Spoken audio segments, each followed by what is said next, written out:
Friends, welcome to let's achieve NET JRF में आपका स्वागत है। मेरा नाम है मोनिका। आज का हमारा टॉपिक रहने वाला है डबल टैक्सेशन अवॉइडेंस एग्रीमेंट, जिसके हम अंदर डिस्कस करने वाले हैं डबल टैक्सेशन से रिलेटेड क्या क्या सेक्शन होते हैं, डबल टैक्सेशन एग्रीमेंट क्या होता है, इसके अंदर किस तरह से रिलीफ मिलती है, सेक्शन क्या होते हैं, जब एग्रीमेंट होता है तो वो किस सेक्शन के अंदर आता है, जब एग्रीमेंट नहीं होता तो वो किस सेक्शन के अंदर आता है। उससे रिलेटेड हमारी आज की कंप्लीट वीडियो रहने वाली है, जिसमें कंप्लीट हम डबल टैक्सेशन अवॉइडेंस एग्रीमेंट को पढ़ने वाले हैं, जो कि यूजीसी नेट पेपर 2 का इनकम टैक्स का पार्ट है, जो कि लास्ट कुछ सालों से इसमें से क्वेश्चन बन के आ रहे हैं। इसमें से इन डेप्थ क्वेश्चन नहीं आता, ये ओनली सेक्शन आते हैं या रिलीफ पूछ लेंगे या एग्रीमेंट की कंडीशन पूछ लेंगे या एग्रीमेंट होगा तो कौन से सेक्शन में आएगा। इस तरह के क्वेश्चन इसमें से पूछे जाते हैं। उन्हीं के बेस पर कॉमर्स इनकम टैक्स के अंदर इसके क्वेश्चन बनते हैं। तो जो भी बच्चा इस टॉपिक को कवर कर रहा है, तो मेरी उनसे यही एडवाइस है, डबल टैक्सेशन अवॉइडेंस एग्रीमेंट को आप ज़्यादा ब्रीफ में ना करें, क्योंकि इससे ज़्यादा डिटेल में क्वेश्चन नहीं आते। तो हम अपना वीडियो स्टार्ट करने से पहले मैं एक आपको इन्फॉर्मेशन देने वाली हूँ।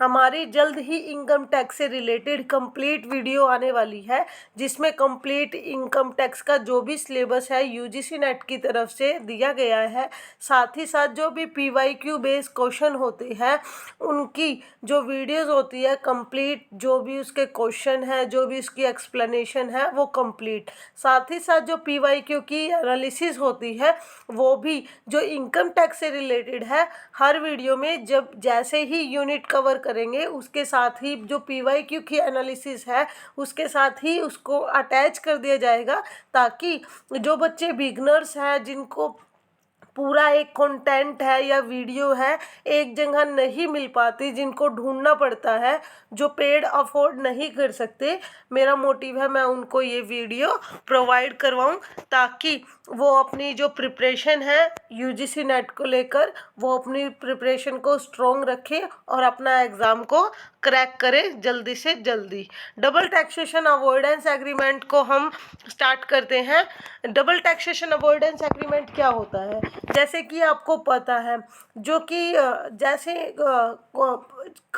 As the world become more connect and globalized, मतलब जो वर्ल्ड है वो ज़्यादा कनेक्ट हो रहा है और एक जगह से दूसरी जगह मतलब सामान आ जा रहा है और कनेक्टिविटी हो रही है। एक्सपोर्ट भी कर रहे हैं, इंपोर्ट भी कर रहे हैं, दूसरी जगह जाके बिजनेस भी कर रहे हैं। तो उससे क्या होता है, इंडिविजुअल और company conduct business across border और work remotely. This also means they may have to pay tax in a multiple country from where they earn their income. मतलब जो इंडिविजुअल है या कंपनी है वो बिजनेस कंडक्ट करवा रही है अपनी अक्रॉस द बॉर्डर, तो इसकी वजह से उनको क्या करना पड़ा है, उनको डबल टैक्सेशन या मल्टीपल कंट्रीज में टैक्स को पे करना पड़ा है उनकी अर्निंग पर, क्योंकि जहाँ पर वो बिजनेस कर रही हैं वहाँ पर तो उनकी अर्निंग पर टैक्स कटेगा ही कटेगा, जहाँ की वो रेजिडेंट है वहाँ पर भी उनकी अर्निंग पर टैक्स लिया जाएगा। क्योंकि लास्ट वीडियो में जैसे कि आपको पता होगा मैंने रेजिडेंट का टॉपिक कंप्लीट उसमें कवर करवाया है। तो रेजिडेंट के केस में आर जो ऑर्डिनरी रेजिडेंट के केस में जो टैक्स पेयर है उसको किसी भी कंडीशन पर इंडिया के अंदर टैक्स पे करना होता है। This can lead to double taxation. This is a where double taxation avoidance agreement comes. मतलब इससे क्या होता है, जब उसको मल्टीपल कंट्रीज के अंदर टैक्स पे करना पड़ता है तो इससे डबल टैक्सेशन बनता है। तो यही जो ये डबल टैक्सेशन बनता है इसके अवॉइडेंस को लेकर ये डबल टैक्सेशन अवॉइडेंस एग्रीमेंट को लाया गया है। Let understand how double taxation avoidance agreement work with the help of an example. Let's say you are a resident of India who has invested in a company located in US, where when you receive dividend or any income from this investment, then that will be subject on tax in both India and US. But if India and USA have DTAA agreement, you will not have to pay double taxation. This income earned by you from the US will be taxed in either India or the US depending on the term of the agreement. अगर आप India के resident हो और आपने US में investment करी है जिससे आपको डिविडेंड या एनी काइंड ऑफ इंटरेस्ट या कुछ भी आपको उस इन्वेस्टमेंट से मिल रहा है, तो उसके ऊपर जो टैक्स बनता है वो आइदर आपको इंडिया में या यूएस में पे करना होता है. बट इफ़ इंडिया और यूएस ने डबल टैक्सेशन अवॉइडेंस एग्रीमेंट पर साइन नहीं किया, उन्होंने वो एग्रीमेंट नहीं किया, तो आपको डबल टैक्सेशन यूएस में भी पे करना पड़ेगा, इंडिया में भी पे करना पड़ेगा. और जो डबल टैक्सेशन अवॉइडेंस एग्रीमेंट के बाद जो भी आपको टैक्स पे करना पड़ेगा या तो इंडिया में या यूएस में, वो सब किस पे डिसाइड होता है, वो इंडिया और यूएस के बीच में जो एग्रीमेंट हुआ है डबल टैक्सेशन अवॉइडेंस एग्रीमेंट, वो सब टर्म एंड कंडीशन उस पर अप्लाई होती है. Double taxation avoidance agreement sign होता है दो कंट्रीज़ के बीच में. ये क्या होता है, जैसे आप ये किसके लिए बेनिफिशियल होता है, ये एनआरआई के लिए बेनिफिशियल होता है जो मल्टीपल कंट्रीज़ में इन्वेस्टमेंट करते हैं, मल्टीपल कंट्रीज़ में अपनी कंपनीज़ को ओपन करने की सोचते हैं. उनके लिए बेनिफिशियल होता है कि वो टैक्स से बच जाते हैं, उनको डबल टैक्सेशन या मल्टीपल टैक्सेशन पे नहीं करना पड़ता. लेकिन ये किस केस में बचते हैं, जब आप उस कंट्री में जहाँ पे आपने इन्वेस्टमेंट की है इंडिया का उस कंट्री के साथ डबल टैक्सेशन अवॉइडेंस एग्रीमेंट होना चाहिए. उस केस में आप डबल टैक्सेशन से रिलीफ पा सकते हैं. डबल टैक्सेशन किसको रिड्यूस करता है, double taxation reduce the intense of tax evasion, ये टैक्स अवेजन को भी रिड्यूस करता है. The double taxation avoidance agreement cover a range of income such as income from employment, business profit, dividend, interest, royalty, capital gain among others. जो double taxation avoidance agreement के अंदर जो income की range है उसमें क्या क्या इंक्लूड किया गया है, employment, business profit, dividend, interest, royalty, capital gain and among others. This agreement specified guidelines as to which country hold the right to impose tax on particular type of income. The country where the income is generated retains the primary right to leave tax on it, whereas the country of residency may also impose tax at a lower rate. मतलब जिस country में आपने income को generate किया है, आपने income को earn किया है, उसका राइट बनता है कि वो उसके ऊपर टैक्स को लगाए.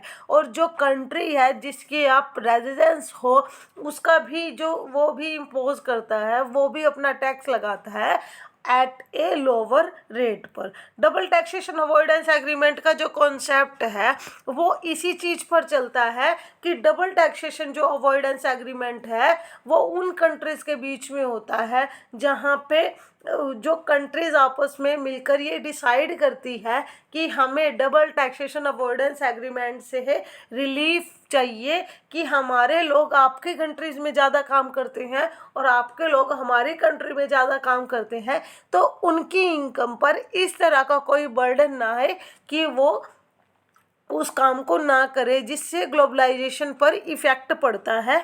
तो उनको रिलीफ देने के लिए डबल टैक्सेशन अवॉइडेंस एग्रीमेंट को किया जाता है.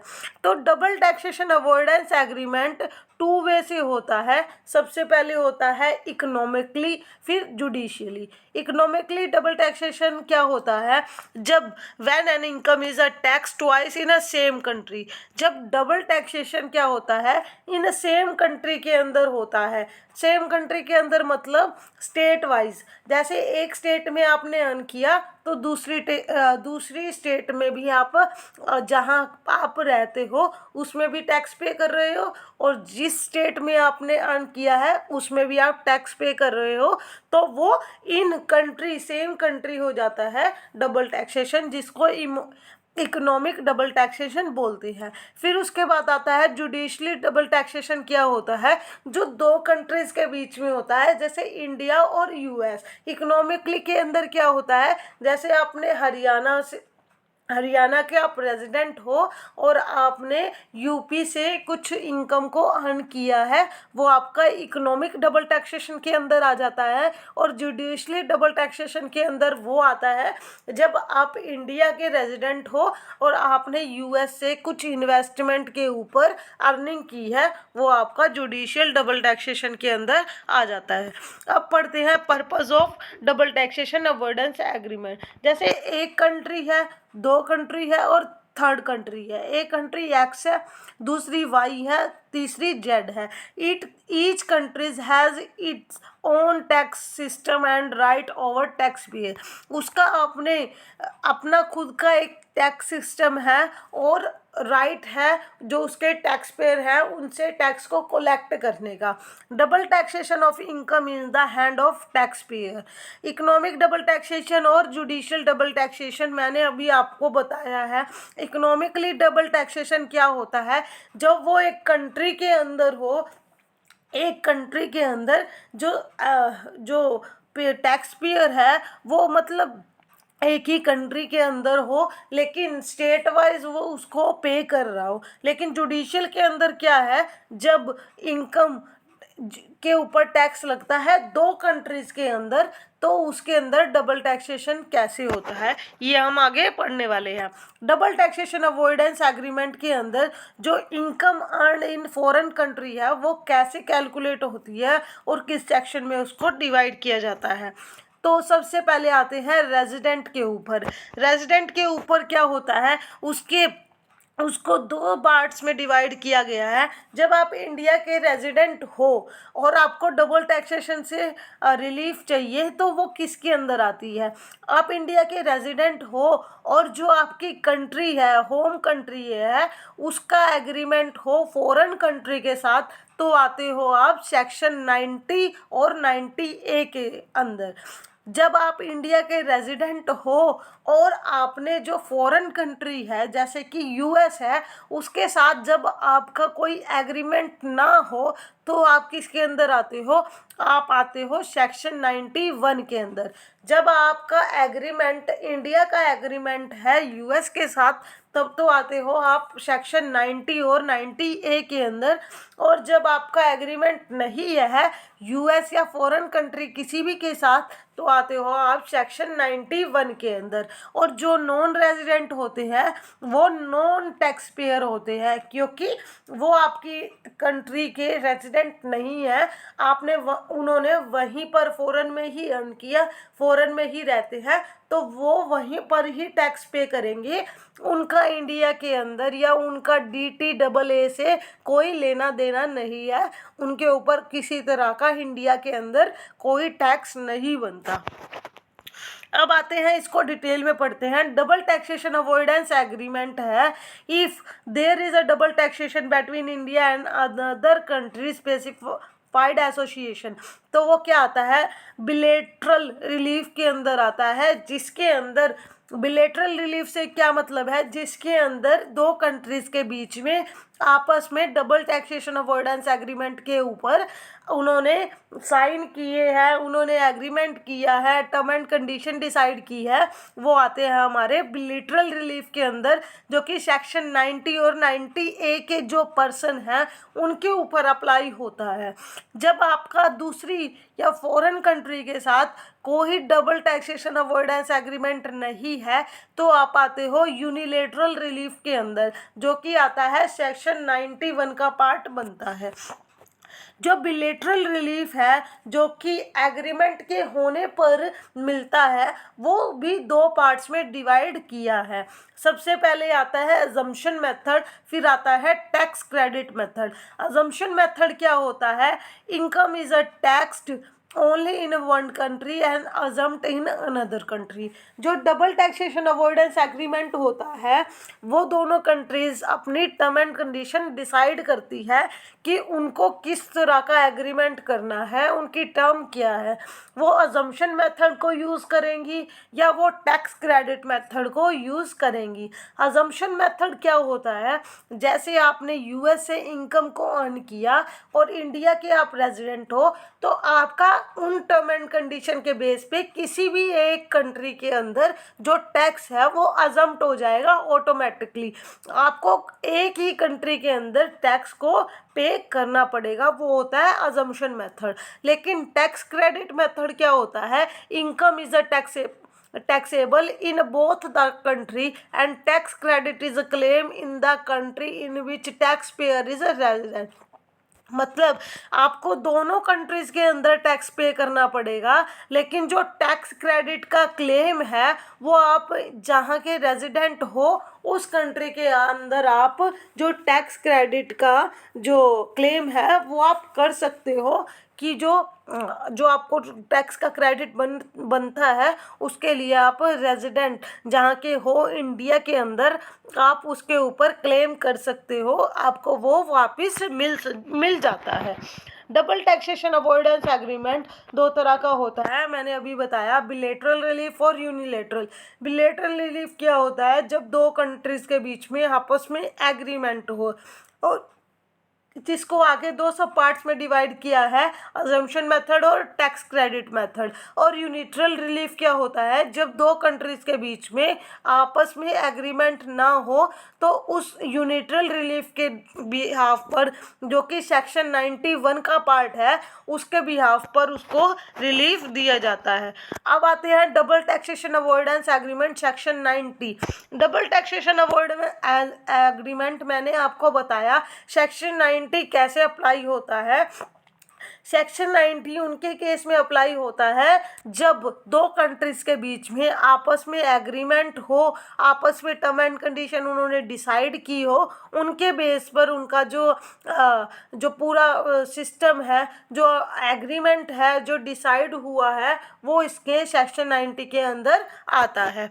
जैसे कि आप income tax act is applicable is a presence of double taxation agreement avoidance agreement is it ensure that no individual pay income tax twice while working for a foreign company। जब कोई individual income जो earn कर रहा है तो इसका motive है, जब वो फॉरेन कंट्री में एक फॉरेन कंपनी में काम कर रहा है तो वो डबल बार मतलब ट्वाइस टाइम टैक्स को, इनकम टैक्स को पे ना करे। सेक्शन 90 का, सेक्शन 90 के अंदर कैसे कैलकुलेशन होती है इनकम टैक्स की, उसको पढ़ते हैं। Let's say mister X an Indian resident earn 2 lakh for an Indian source, he has a foreign income 3 lakh and paid 20,000 tax in a US। Here how he claim tax relief. Total उसकी global income हो गई 5 लाख, क्योंकि 2 lakh India से earn कर रहा है और 3 लाख वो फॉरेन से अर्न कर रहा है, तो उसकी जो ग्लोबल इनकम के ऊपर टैक्स है वो है 20,000 रुपये। एवरेज इनकम टैक्स रेट क्या है हमारा 4%।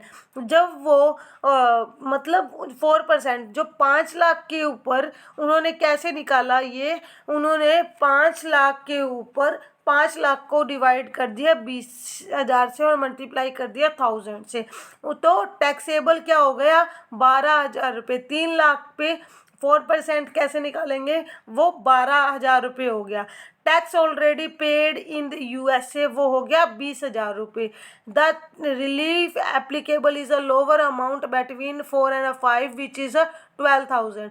जो कि जैसे कि उसका पहले उसने पे कर दिया 20,000 रुपये और अभी उसका क्या बनता है, उसका बनता है 12,000 रुपये। तो 12,000 के बेस पर वो 12,000 है, वो उसका लोअर अमाउंट है दोनों के बीच में, जिसके ऊपर उसका रिलीफ मिल जाएगा।